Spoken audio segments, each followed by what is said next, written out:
Selamat pagi dan salam sejahtera kepada murid tingkatan 4. Okey, indeks hari ini kita sudah pergi ke Sarawak kan hari tu kan? Kita sudah pergi ke Sarawak Okey, kita dah tahu Sarawak Kita dah tahu di mana British berjaya control the Sarawak.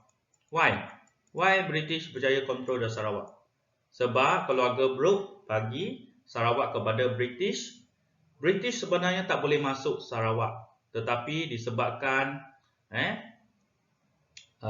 di mana satu gubernur nama apa gubernur ni? Ingat lagi tak gubernur pertama yang dibunuh? Duncan Stewart Duncan Stewart sudah dibunuh sudah terbunuh. Siapa bunuh Duncan Stewart? Siapa bunuh? You kena tahu. Rosely Dobbie. Okey, Rosely Dobbie ni siapa kenal Cikgu Zuraimi? Cikgu Zuraimi dia datang from Sarawak guys. Dia datang from Sarawak, iaitu sekolah dulu dia ialah SMK Rosely Dobbie.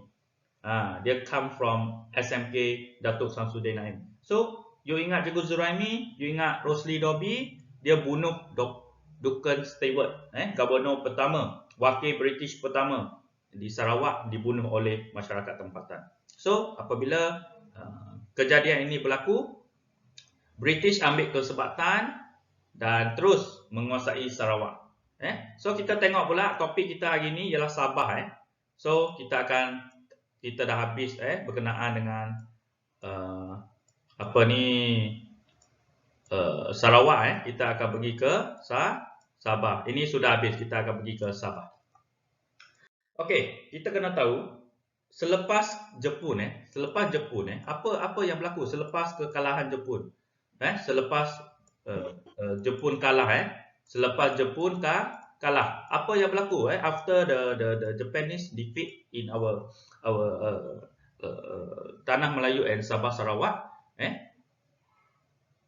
BMA British Military Administration, pentadbiran tentera British sudah diperkenalkan di Sabah. Seperti mana kita tahu di tanah Melayu pun sama BMA, di Sarawak pun BMA, dan di Sabah BMA juga, British Military Administration, di mana pentadbiran tentera datang untuk mengawal keadaan. So Kota Kinabalu, you all know Kota Kinabalu, where the Kota Kinabalu, Gunung tertinggi di Malaysia ialah Gunung Kota Kinabalu. So dibebaskan daripada kawalan tentera. Why? Why dibebaskan? Sebab Jepun sudah kalah. Dan manakala Sandakan juga dibebaskan sebab Jepun sudah kalah. BMA diketuai oleh CFC Maskaki. BMA. What is peranan BMA? What is BMA? British Military Administration. Dia apa tujuannya? What is the purpose? Apa aim dia? Objektif dia datang ke Sabah pada masa itu sebab nak kembalikan keamanan dan ketenteraman. What is ketenteraman? Selamat selamat and makmur, sejahtera, tak ada peperangan. You kena tahu selepas Jepun kalah, ada seorang tim yang datang, MPAJA. MPAJA ni nanti you pergi tengok balik MPAJA which the Parti Komunis Malaya. Dulu dia anti Jepun apabila Jepun kalah, mereka ni keluar dari hutan, balas dendam. Siapa yang bekerja sama dengan keluar dari hutan, siapa yang bekerja sama dengan Jepun, mereka akan bunuh. Yes. Mereka akan bunuh terus. Bunuh siapa? Bunuh siapa yang kerja sama dengan Jepun. Dia akan bunuh. Siapa yang bekerja sama dengan Jepun, sebelum Jepun kalah hari itu, mereka akan bunuh siap-siap. Okay, itu pengenalan So sebab itu keganasan MPAJA dengan PKM ini telah menyebabkan BMA datang ke Sabah untuk mengawal keamanan. Kemudian kenapa Sabah ini diserah kepada British? You should know this, today topic. Sabah ini diserahkan kepada British. Why? Have a reason. Kita tahu dah, kalau di Sarawak, mengapa Sarawak diserahkan kepada British? Sebab Warner Brooke, betul? Sebab Warner Brooke bagi British di Sarawak. Kena ingat kalau di Sarawak kamu kena ingat Warner Brooke. Kalau di Sabah kamu kena ingat SBUB. What is SBUB? SBUB is Syarikat Borneo Utara British. It's the syarikat yang kaya dengan wang. SBUB is like like a person that invest in Sabah and finally control the politics. So SBUB ni is like satu perjanjian dengan dia telah buat perjanjian dengan kerajaan British pada 26 Jun 1946. Sabah kemudiannya menjadi tanah jajahan British. So apabila agreement sudah tercetus ataupun sudah tanda tangani, penyerahan Sabah ini sebagai sebuah apa kita sebuah tanah jajahan kita kena tahu. Kita tahu sebuah tanah jajahan British. So apabila dah agreement sudah sign, so automatic Sabah jatuh kepada British. British dia guna teknik perjanjian. Tidak seperti Parti Komunis Malaya. Nanti kita akan belajar dia guna kekerasan untuk mendapatkan sesuatu perkara. Inilah hebatnya British, guna perjanjian. Okey, so sebagai tanah jajahan bermakna pentadbiran negeri akan ditadbir oleh Governor. What is Governor? Governor is wakil British. You kena tahu ini. Mungkin ramai yang tak tahu. Wakil British. Governor is like a representative council from Britain. You should know that Governor is wakil British. Macam orang British lah. Bertindak sebagai ketua kerajaan. So the boss in the Sabah came from British.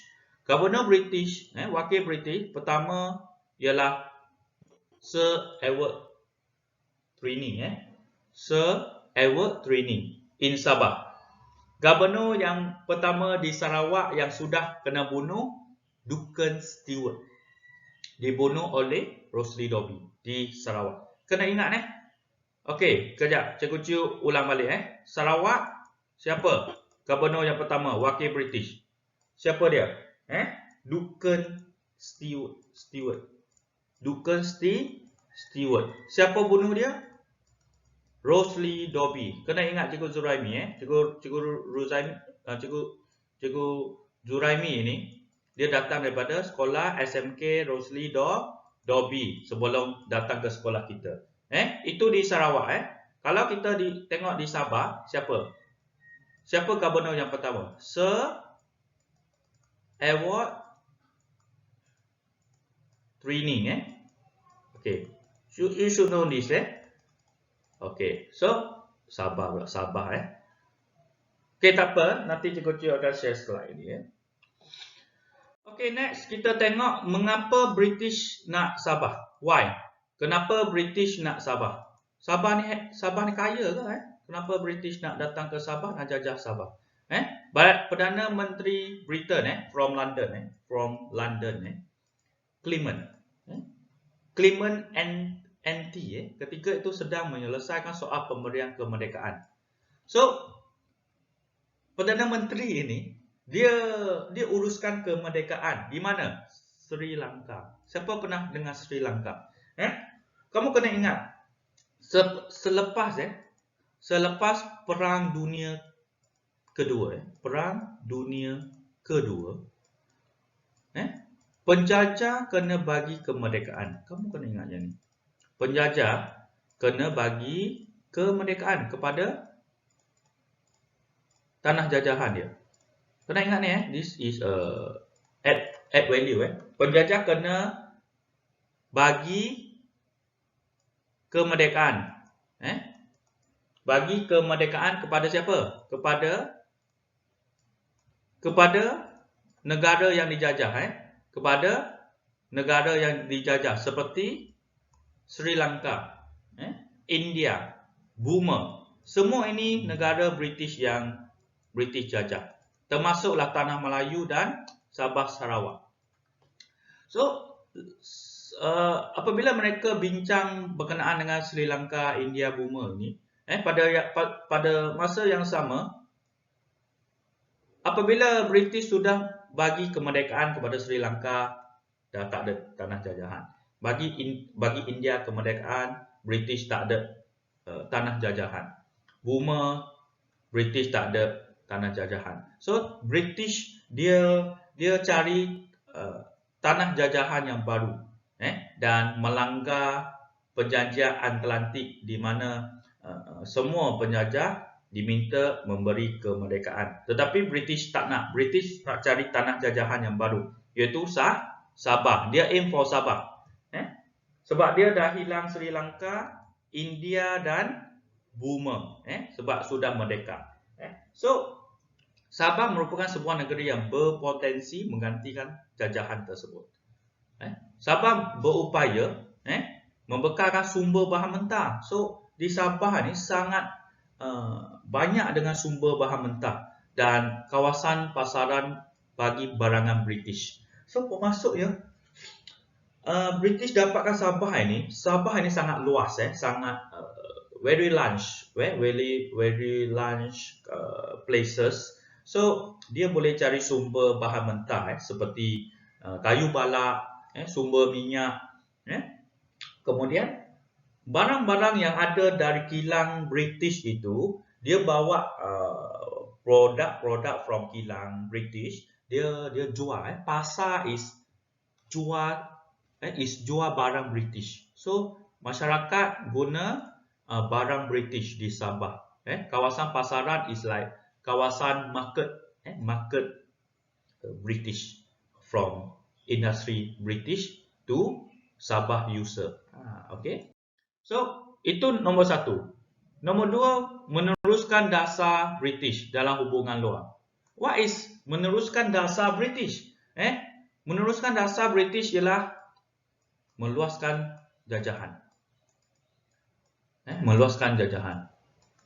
Nak dapatkan tempat baru. Nak dapatkan tempat baru. That is meaning of the dasar British. Nak dapatkan tempat baru. So, semasa pemerintahan SBUB, Syarikat Borneo Utara British, syarikat ini telah SBUB sudah bagi Sudah bagi Sabah kepada siapa? Kepada British. Cikgu, SBUB itu bukan orang British ah? Yes, dia orang British, tapi dia macam businessman, so dia jajah Sabah. Apabila